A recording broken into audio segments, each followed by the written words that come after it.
Good morning, everyone. Thank you for joining us for this, the second in a series of webinars from the Centre for the Advancement of Positive Behaviour Support at Bild. The aim of the webinar series is to support the development of positive behaviour support practice, and we are grateful to the Department of Health, NHS England, and Skills for Care for their support. Today's webinar is about identifying and defining restrictive practices. Our presenters, for whom it's 7 o'clock in the evening where they are Sharon Paley, who is Director of Clinical Innovation and Governance, Disability Practice and Service Improvement at the Centre of Excellence for Clinical Innovation and Behaviour Support in Queensland, Australia. Sharon has extensive experience of working within residential services across a number of settings, including forensic services, community-based services, and assessment and treatment. She's the author of a number of books and articles on restrictive practices.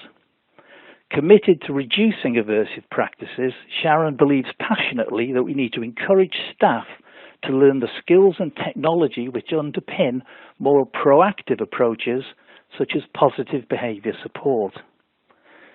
Sharon's co-presenter is Kirsty Jamal, who is Senior Clinician at the Centre of Excellence for Clinical Innovation and Behaviour Support in Queensland.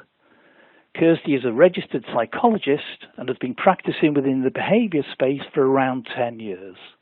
Kirsty has a passion for protecting the human rights of clients with a disability and actively advocates for clients to live in the least restrictive environment where meaningful community participation can be achieved and quality of life can improve. I'd just like to remind you that there's a question and answer session at the end of the presentation, so do send in your questions using the entry box at the bottom of your screen. And the presentation slides will be available to download on the Bild website at bild.org.uk/CAPS webinars, an address that will appear on the screen at the end of the webinar. I'd now like to hand over to Sharon and Kirsty. Hello, we'd like to introduce this webinar by introducing the goals. We're going to explore some terminology, definitions, and discuss some of the euphemistic language which can often be used to describe restrictive practices. We'll be discussing how leaders support people to recognise when they might be using restrictive practices and explore some of the organisational models for reducing and eliminating restrictive practices. A common theme associated with cases that we see in the media is the dangerous use of euphemistic language. Take these two cases, both seen in Australia, that have highlighted the need for greater safeguarding for individuals with intellectual disability subject to restrictive practices. Photos of the blue cage went viral in March 2015 after the issue was raised with the Children and Young People's Commissioner. A Canberra school principal ordered the construction of the cage as an intervention tool for a 10-year-old boy with autism. The 2 metre by 2 metre cage was built by an external contractor using blue metal pool fencing materials with a roof and a latched rear door. In an attempt to normalise the cage, photos of the boy sleeping under the title "The Sanctuary" was placed around the classroom. The construction stood for 14 days at the school site before it was ordered to be dismantled by the ACT Education and Training Directorate. Although a specialist behaviour support team routinely provided assistance and advice to the school, they were not consulted about the construction or the use of the sanctuary as an intervention tool for the boy in question. Autism Spectrum Australia, the largest non-profit autism-specific service provider in the nation, has recently received media attention. In one of its facilities in Melbourne, a large 2 metre tall wooden box was built to assist distressed clients. The exterior was painted and decorated by the clients at the facility, and reports suggest that the box was to have had egg cartons fitted inside for soundproofing. The structure was referred to as a desensitising box, with the intended goal to be used as a calming device. This box was removed from the facility in 2015. These are both examples of how euphemistic language has been used to obscure the real purpose of the cage and the box in question, by labelling them as something more positive: the sanctuary, a desensitising box. Often, the use of documentation, care planning and risk assessment and policy is overlooked when we use such terminology.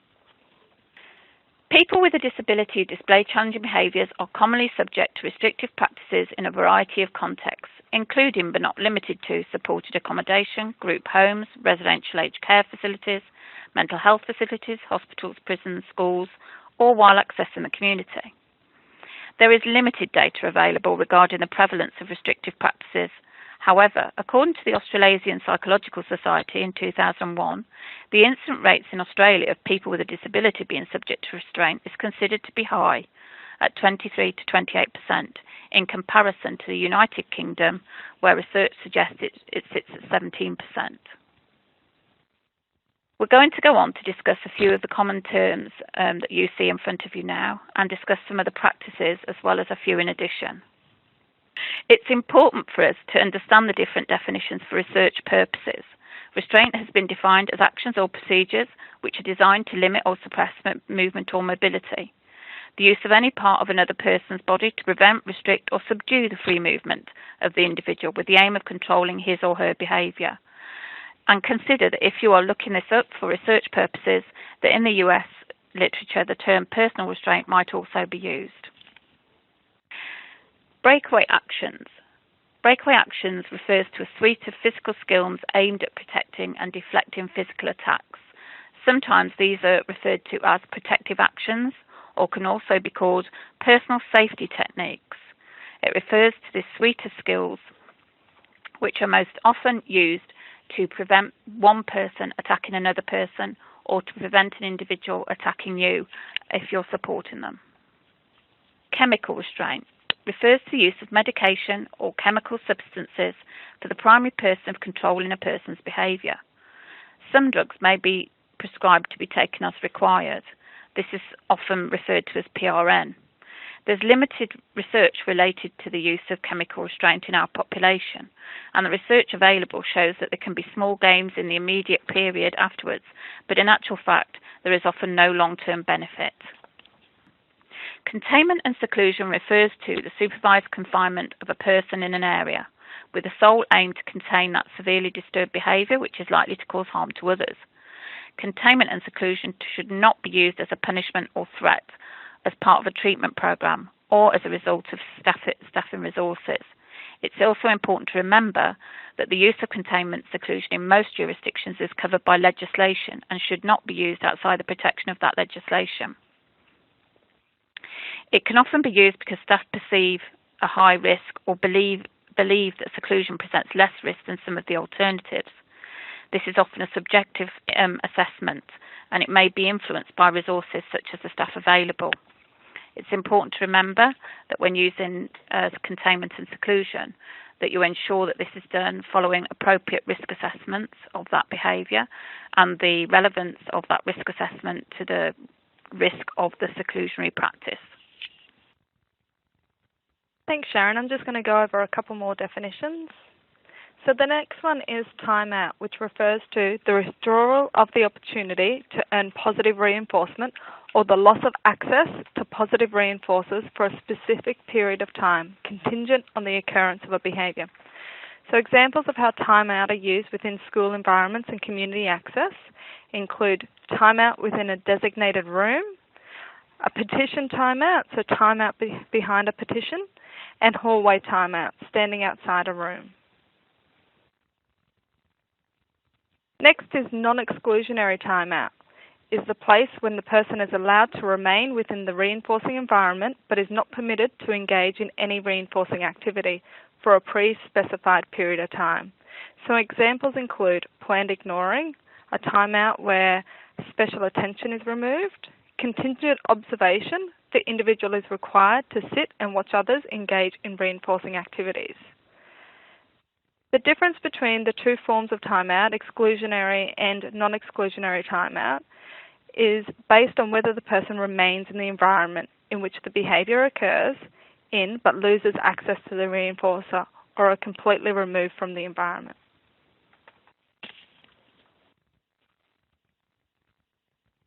Mechanical restraint refers to the use of a device to prevent, restrict or subdue a person's movement with the primary person of controlling the adult's behaviour. The application as a last resort and use of material or therapeutic aids such as belts, helmets, clothes, straps, cuffs, splints, and specialised equipment. Currently in Queensland, based on the data, the most common form of mechanical restraint is restricted clothing, which is consistent with the findings currently in Victoria. And lastly, psychosocial restraint is a term used to define strategies for the purpose of power and control. Examples of this include ignoring a client, overcorrective responses, told to remain in an unlocked area of the house, or directing a person to remain in a physical position until told to discontinue.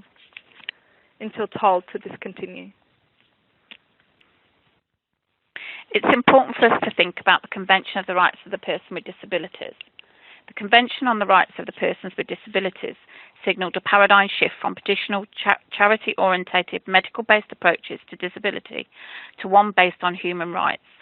Persons with disabilities include those who have a long-term physical, mental, intellectual or sensory impairments, which in interaction with the various barriers may hinder their full and effective participation in society on an equal basis with others. Implicit in the CRPD are three distinct obligations of state parties: to respect by refraining from interfering with the enjoyment of the rights of persons with disabilities, to protect by preventing violations of these rights by third parties, to fulfil by taking appropriate legislative, administrative, budgetary, judicial and other actions in order to realise the rights that are enshrined within the CRPD. These are all very important considerations when exploring restrictive practices as a last resort and considering the legislative framework in which we all work. We know that there's potential risk in the use of restrictive practices, and it's important to note that the risks involved in the use of restrictive practices are very well documented, with research in this area continuing to grow. Evidence suggests that there is clinical risk for the person exposed to the application of restraint, including death, and we have cited a number of papers there.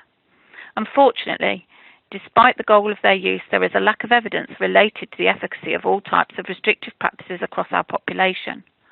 Recently, Spicer and Crates 2016 found that not only was aversive strategies not effective in reducing the occurrence of challenging behaviour, often it resulted in an increase in the frequency of the behaviours of concern. Research also suggests that there's an increased risk of abusive practice. Cambridge 2006, Ramcharan 2008.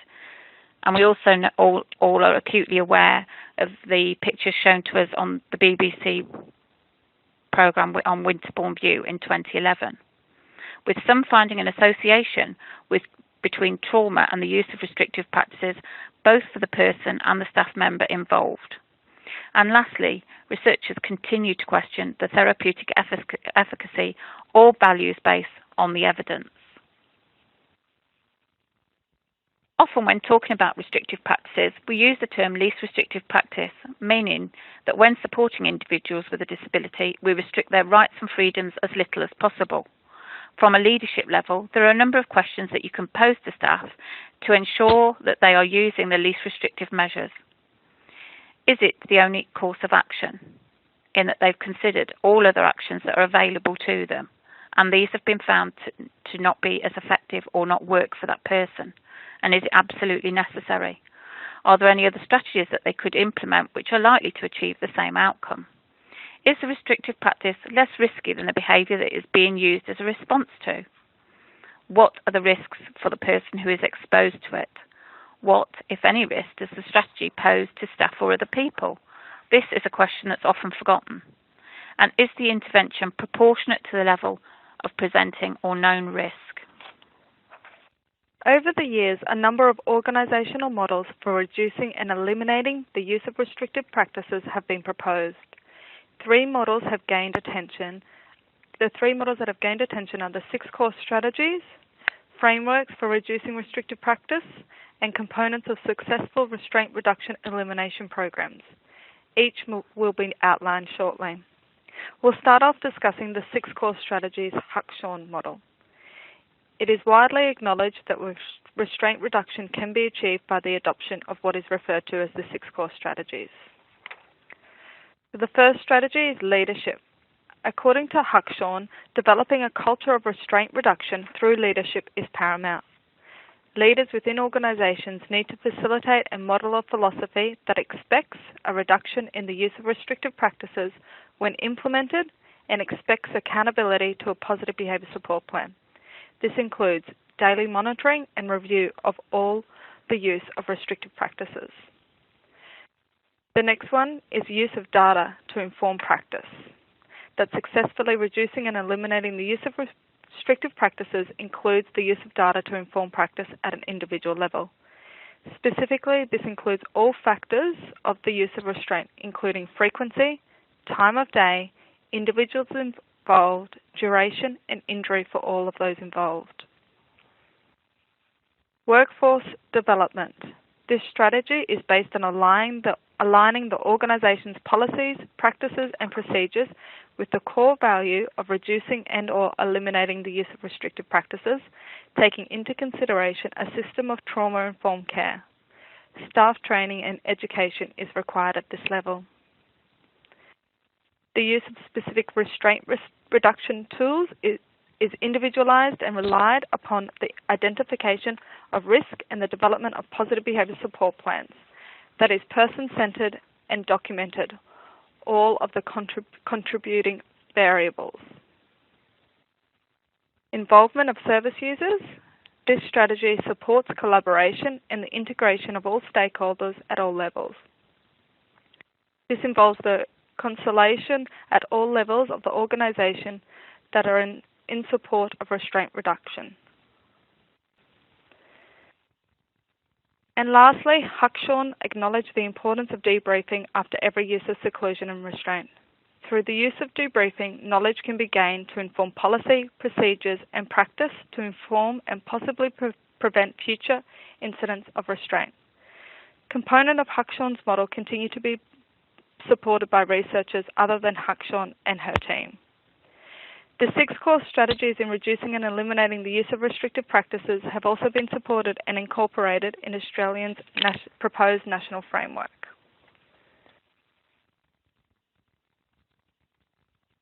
Our own Sharon Paley Wakefield conceptualised a framework for the successful reduction in the use of restrictive practices.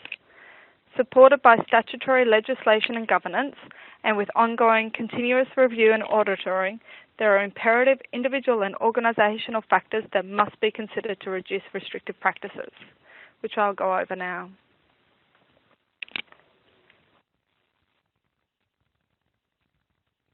So Sharon Paley spoke a little bit about the individual factors. So preventive and proactive approaches aimed at reducing risk in behaviour support. It is vital to assess risk through the use of behaviour risk assessment and adopt proactive approaches based on assessed need. Functional assessment and promoting positive behaviour support.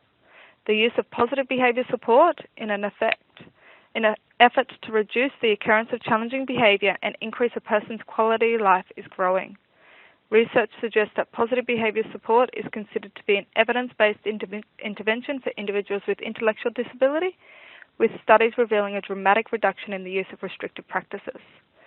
Additionally, positive behaviour support is considered to be a value-based approach and is aligned with the Convention of Rights of Persons with Disabilities, which Sharon discussed earlier. Individualised support, based on the individual's needs, goals and aspirations, taking into account emotional well-being, physical well-being, material well-being and social well-being. Next, plans designed to increase positive life outcomes for the person. With any positive behaviour support, there should be the ultimate goal of increasing the individual's quality of life, such as independent living and community inclusion. Good physical and mental health care. Research suggests that individuals with intellectual disability are more likely to encounter poor health and mental health problems, such as trauma. Stakeholders should help develop resilience and actively work towards good physical and mental health. Involving family and friends. The importance of working collaboratively and in partnership with friends and family cannot be underestimated. Research suggests that often family report a lack of information and communication from service providers and clinicians.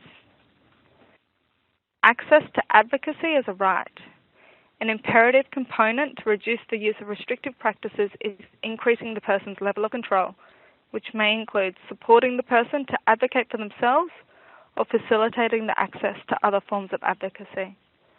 And lastly, in terms of individual factors proposed by Sharon Paley, is opportunity for skills development and employment. Organisations can promote active support and engage in all aspects of the individual's life, acknowledging the importance of skill development and opportunities for the individual to reach their full potential.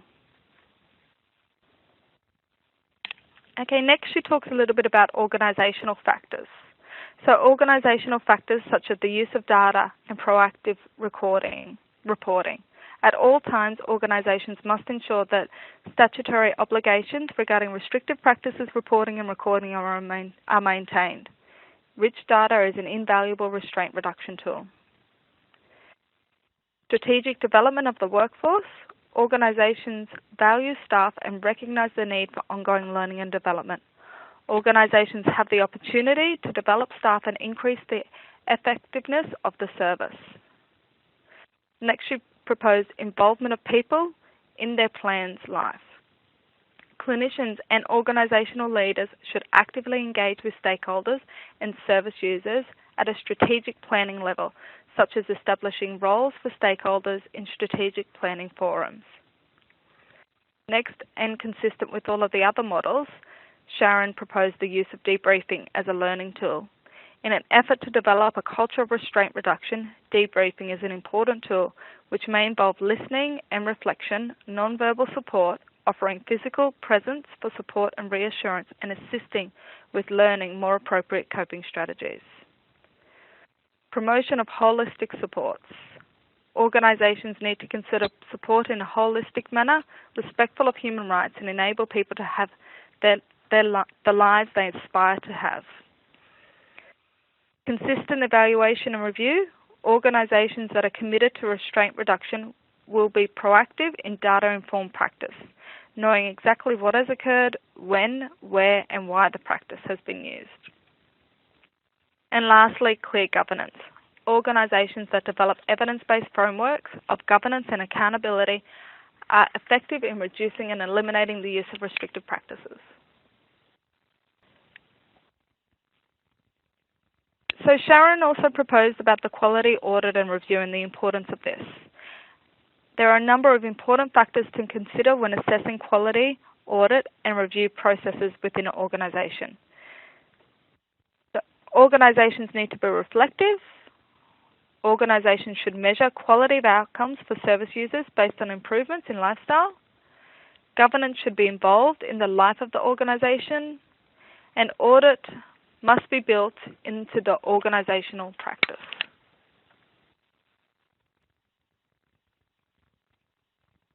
And the last model we're going to discuss is Bowen and Kemp's 2014 model. Bowen and Kemp conceptualized a model that outlines the components of successful restraint reduction elimination programs.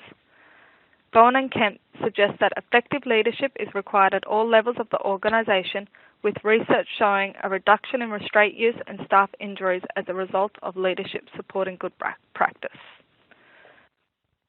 So led by effective leadership, they talk about prevention.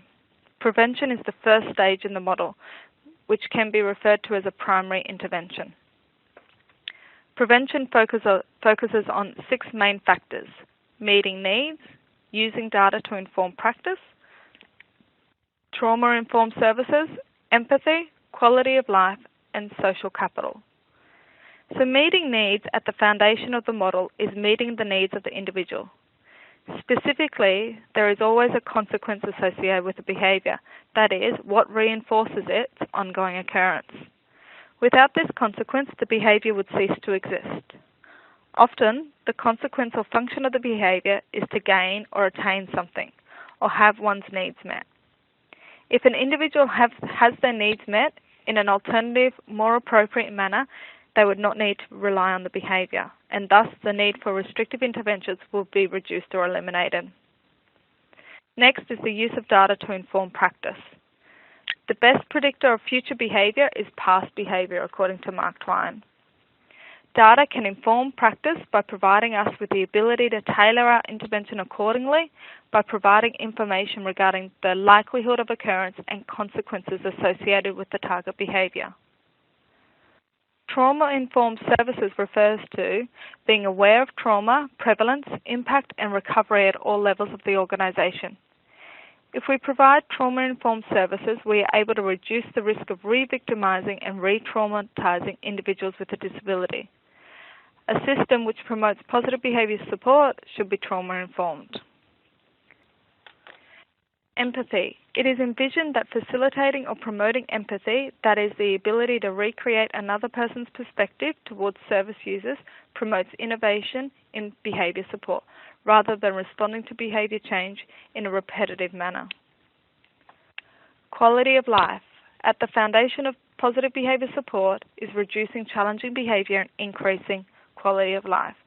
Thus, improving quality of life is essential in the reduction and/or elimination of restrictive practices. And lastly, in terms of the prevention, is social capital. Refers to the social connections made between individuals to build relationships which has the ability to turn into real capital, such as finances, real estate, promotions. Individuals with a disability are often disadvantaged in terms of their social capital. Raising social capital simply means building healthy, ongoing relationships. In the middle section is referred to as de-escalation, and that's the second phase in Bowen and Kemp's 2014 model, which focuses on neurosequential interventions, cooperation, not compliance, and emphasis on nonverbal communication. Neurosequential intervention recommends that psychology, following that by neurology, develop during infancy, childhood, and adolescence. Thus, trauma must be taken into account given the significant amount of research which suggests the impact it has on brain development and functioning. Cooperation, not compliance, refers to facilitating an avenue for cooperation and collaboration rather than coercion. This includes avoiding words such as stop, calm down, or think before you act. And finally, within the de-escalation stage, there should be an emphasis on nonverbal communication, which refers to providing individuals with space to de-escalate. So lastly is the intervention. Prohibited actions, ergonomic assessments, and debriefing. At times, restricting interventions are required to ensure the safety of all individuals. However, in this event, the focus must remain on the ultimate goal of reducing or eliminating the use of restrictive practices in response to an individual's behaviour or concern. Prohibited actions refers to reviewing the list of techniques that carry high risk and prohibit the use of these techniques, such as prone restraint, which has been shown to cause death.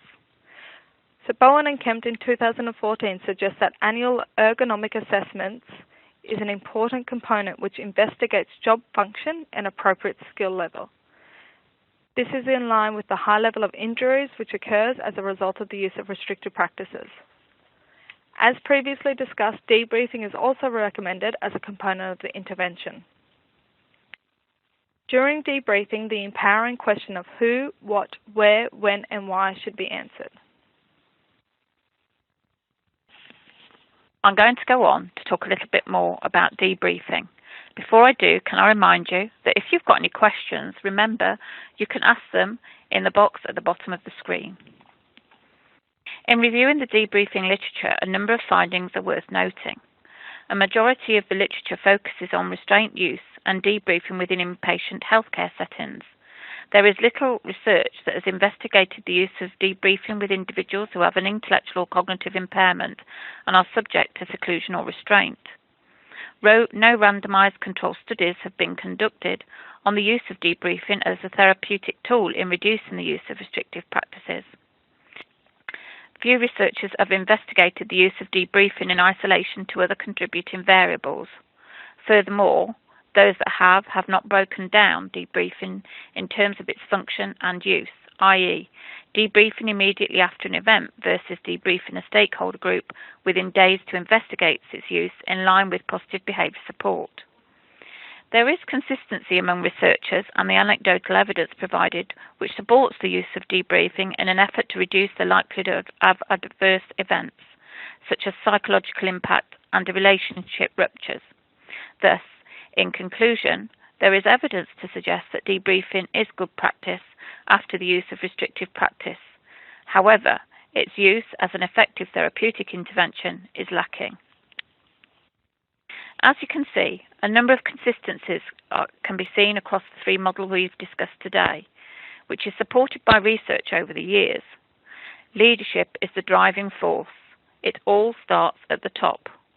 Organisational leadership is vital to reducing restrictive practices, including aligning policies, practices and procedures. Data collection is an intervention tool in itself. Data can be used to review practices and also serves as an accountability mechanism. As previously highlighted, evidence suggests that positive behaviour support is effective in reducing the use of aversive techniques and increasing quality of life. The importance of positive behaviour support is mirrored across all models. Joining individuals in their journey is acknowledged through the use of collaborative practice. And lastly, the importance of debriefing and providing an opportunity to reflect, learn, and go on to build coping skills is recognised. Potential barriers. As discussed, there are a few different models that have been proposed in terms of effectively reducing and eliminating the use of restrictive practices.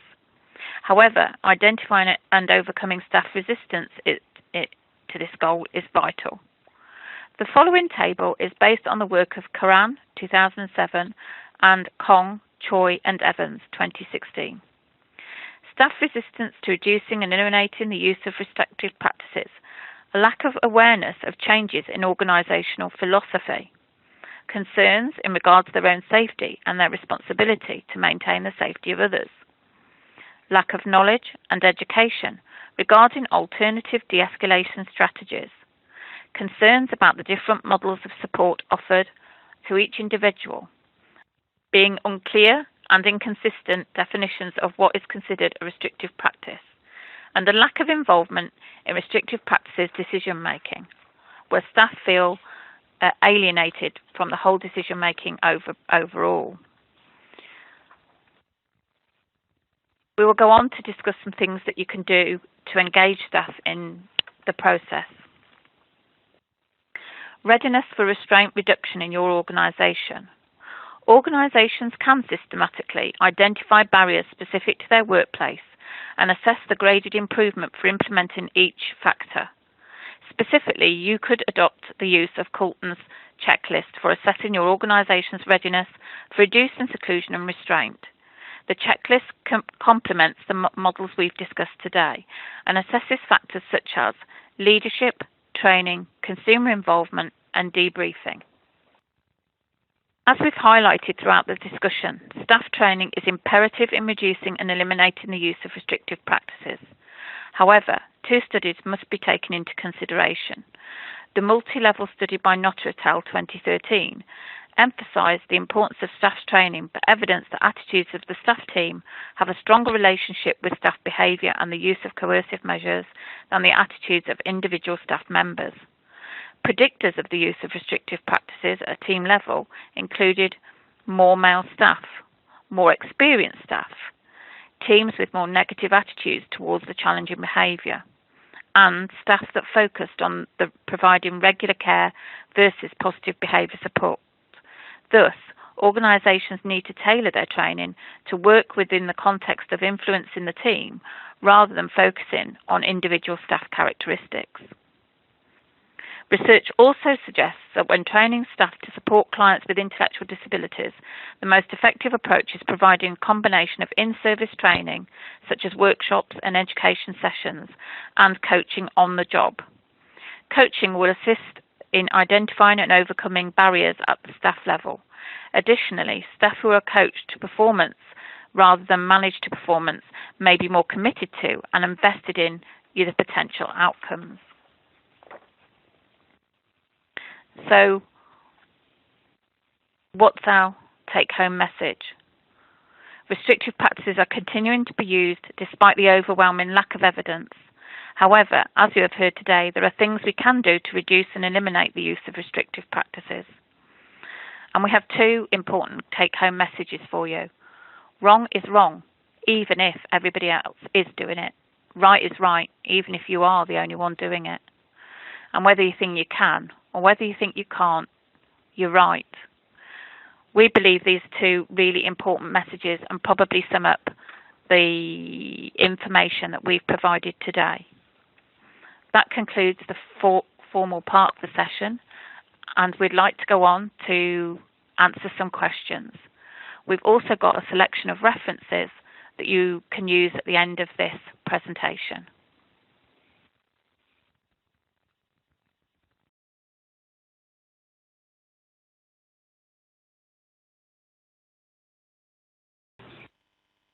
Hello. We're going to go through the questions now. So we've got the first question is from, we're just scrolling up so we can read this, Roy Bolton, and he's asked, at what point does a restrictive practice become a deprivation of liberty? That's actually quite a broad question for us to try and answer in a short webinar, but we're going to do our very best.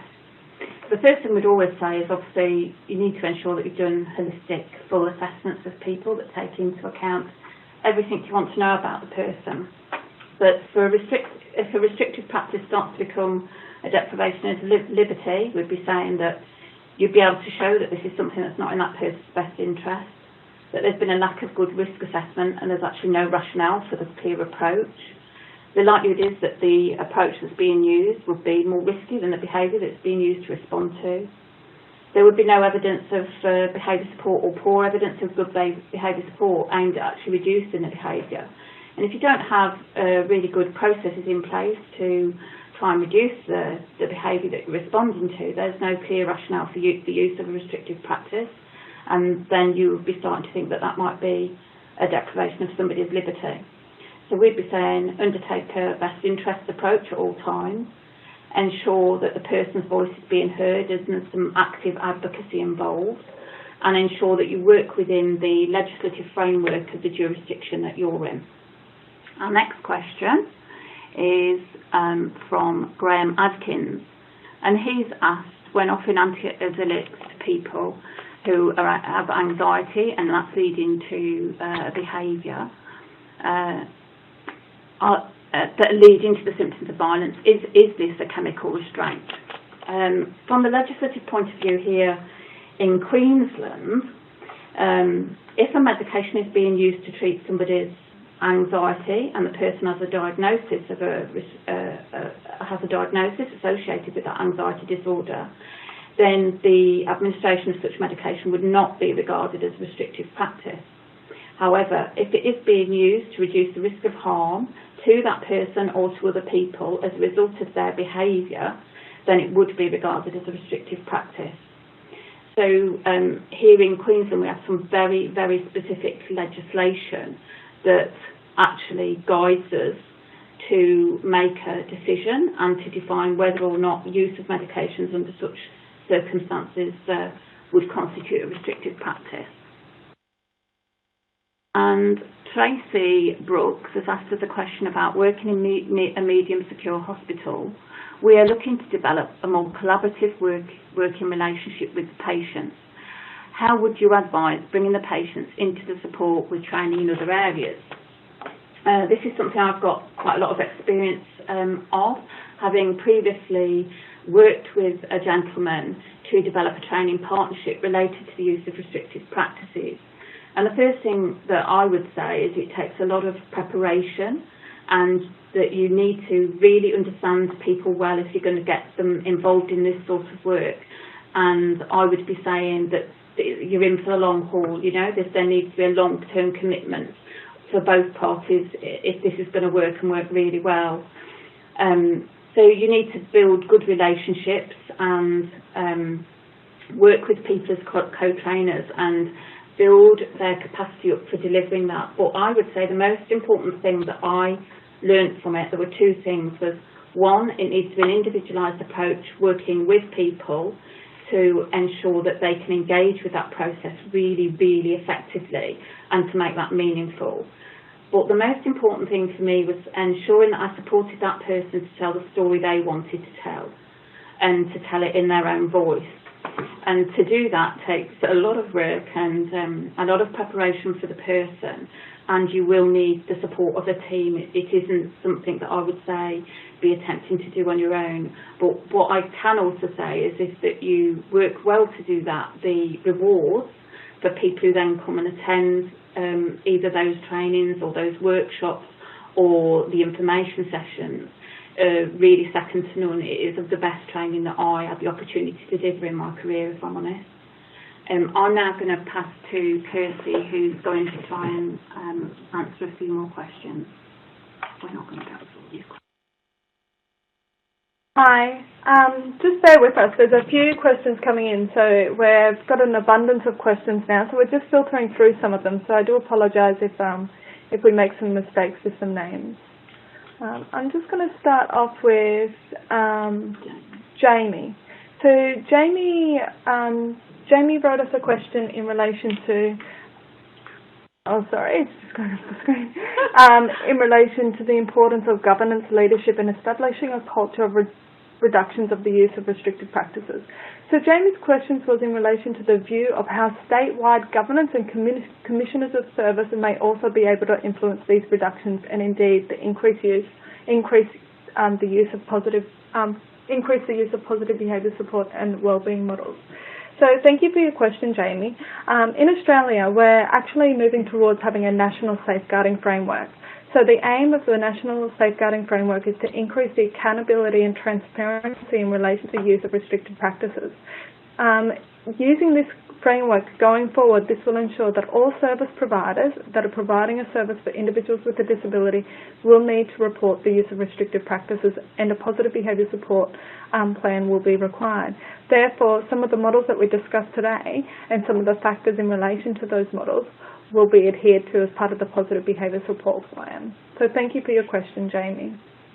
I'm now going to answer the question from Matt Hilton. So Matt asked us, do you find that debriefing, when it occurs, is typically targeted towards, sorry, it's just gone off the screen. Just take the mouse off Sharon. Is typically targeted towards the occurrence of low frequency, high intensity behaviour challenges? And do you find that there should be an equal focus for ongoing support of staff who support individuals who present with high frequency, low intensity challenging behaviours? Thank you for your question, Matt. In relation to the research that we have done that has looked at debriefing, we did look at the research specifically to those with intellectual disability and those that had a disability and the use of debriefing. Unfortunately, at the moment, debriefing as such isn't going into, and the research that we reviewed isn't going into that level of detail. But I do think that both groups would warrant the use at this point in time. I'm also going to answer a question from Lois. And that's also in relation to debriefing. So her question was, has there been any work on peer-to-peer debriefing using a CBT model to weigh up evidence and give the peers particular tools to have useful conversation?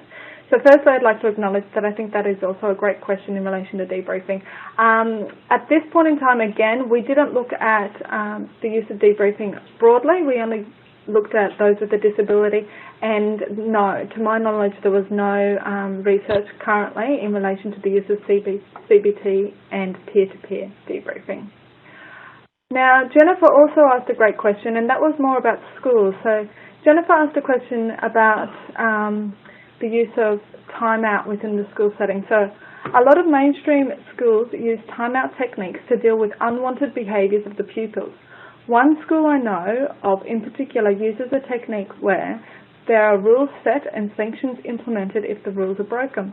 The sanctions are that the child's name will be written on the board. If they continue to break the rules, they are made to have 5 minutes timeout. If they continue, they have to write a letter to the head teacher stating that they have done wrong. If they continue, they have to take the letter to the head teacher and tell them what they have done. I see this as very aversive practice. What are your thoughts on this with regards to children with special needs? Well, firstly, I'd like to agree with you, and I also see that as an adverse practice.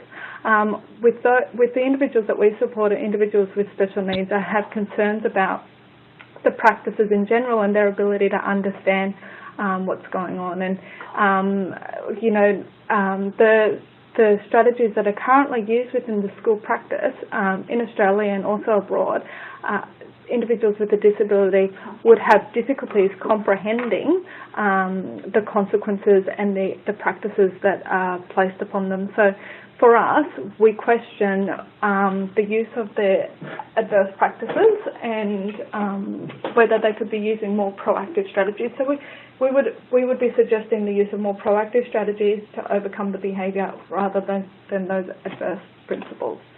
We're just scrolling down some of the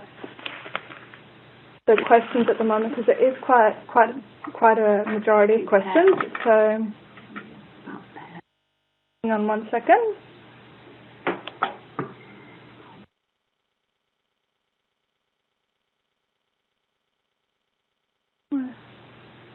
Where's the question gone?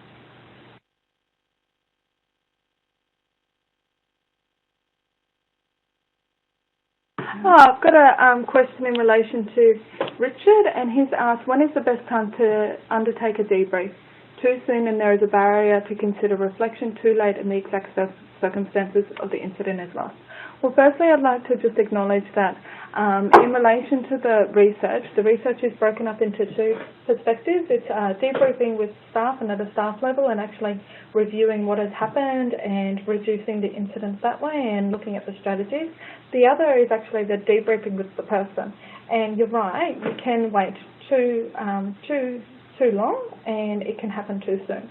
So when we're talking about debriefing, we really talk about that time-limited response and that we don't want it to happen when a person is already escalated and they haven't had the opportunity to come down from the escalation. So we do want them to be in a calm place when the debriefing occurs. Now, what the research has shown is that usually the window is 72 hours after, but it has to happen within the first few days, and some of the research accepted up to a week, but that is as long as it actually allows. So it is a great question, but there's still blurry in terms of time frames, but I wouldn't be expecting debriefing to occur after a week.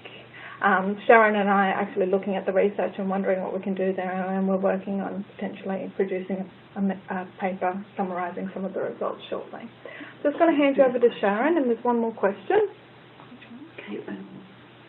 We've got a question that we're just trying to open up now from Kate Reynolds, and it says, do parents have a right to see the risk assessments made and be involved in, and we're trying to just open it up, and be involved in decision making around restrictive practices applied to their adult child in supported living? Okay. And in short, our answer to it would be that everyone who understands that person and knows that person well should be involved in decision-making processes wherever possible. And certainly the legislative framework here, and my understanding is that legislative framework in the UK would also support that people who know the person well and who the person would usually expect and want to be involved in decision-making should be involved in that decision-making. So I think in terms of, our answer would be in terms of best practice and supporting the person effectively, that the straightforward answer is yes. Obviously, there may be situations when the person themselves, the adult person themselves, doesn't want some people involved in that process, and if that's something that they're able to express and they don't want certain people involved in decision-making processes around them, they would have the right to make that decision as well. Sorry, I just wanted to add a point in relation to that, but more in relation to the use of restrictive practices within children and schools and the decision making. What the research has been showing is that, and what the evidence is showing is that restrictive practices generally happen within schools without the parents or the guardians being aware of that practice. So that's definitely something to be aware of as well, because the parents are asking for themselves to be a part of that process rather than being made aware of it after the practice has actually occurred. We've got an interesting question here from Chris Fuggle, who's asked, please can I ask about mechanical restrictions in vehicles? I'm thinking in terms of a harness, which may be a restriction versus seat belts, which aren't normally seen. Hopefully they can hear us.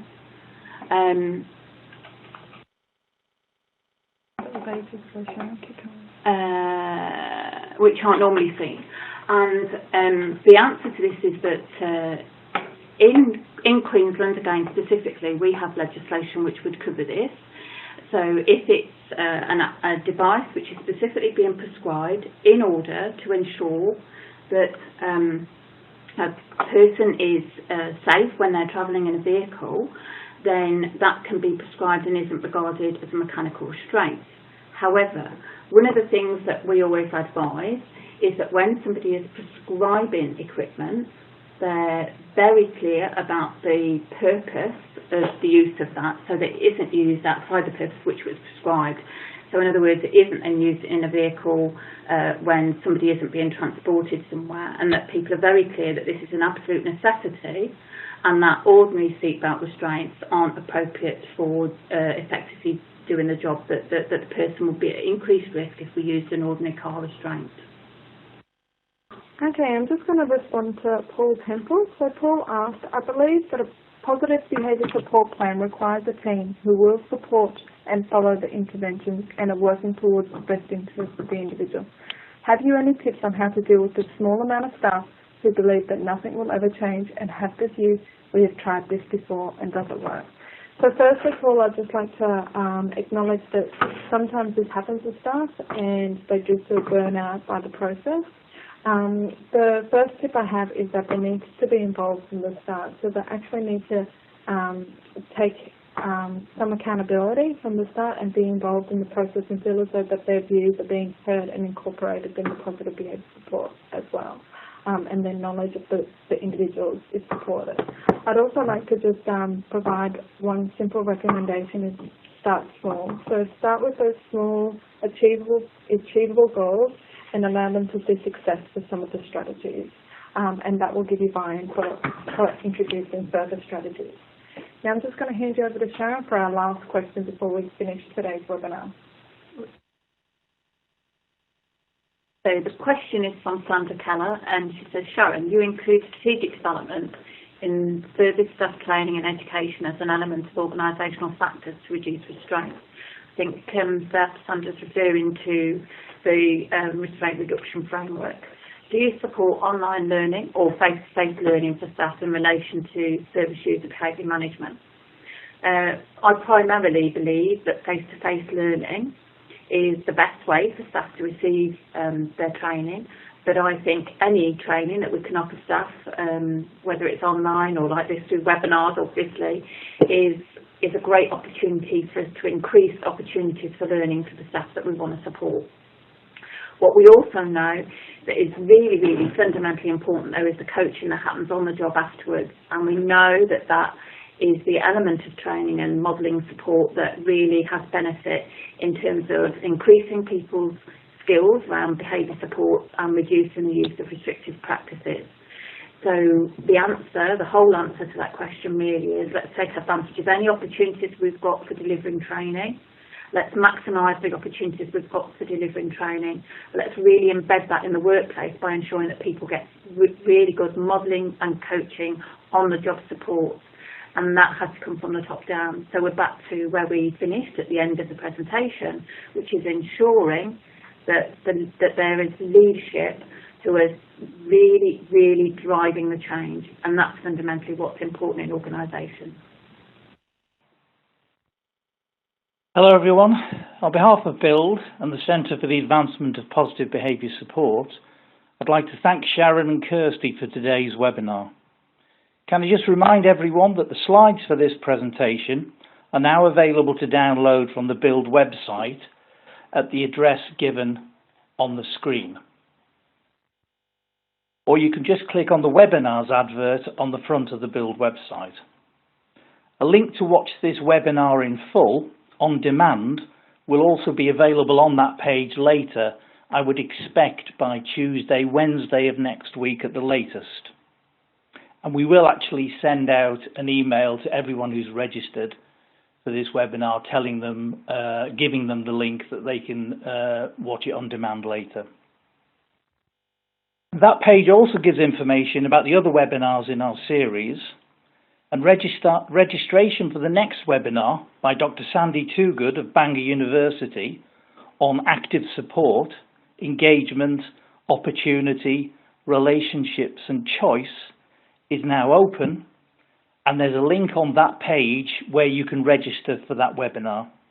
We look forward to you joining us for that webinar too. But finally, thanks again to Sharon Paley and Kirsty Jamal for our excellent presentation today. Goodbye.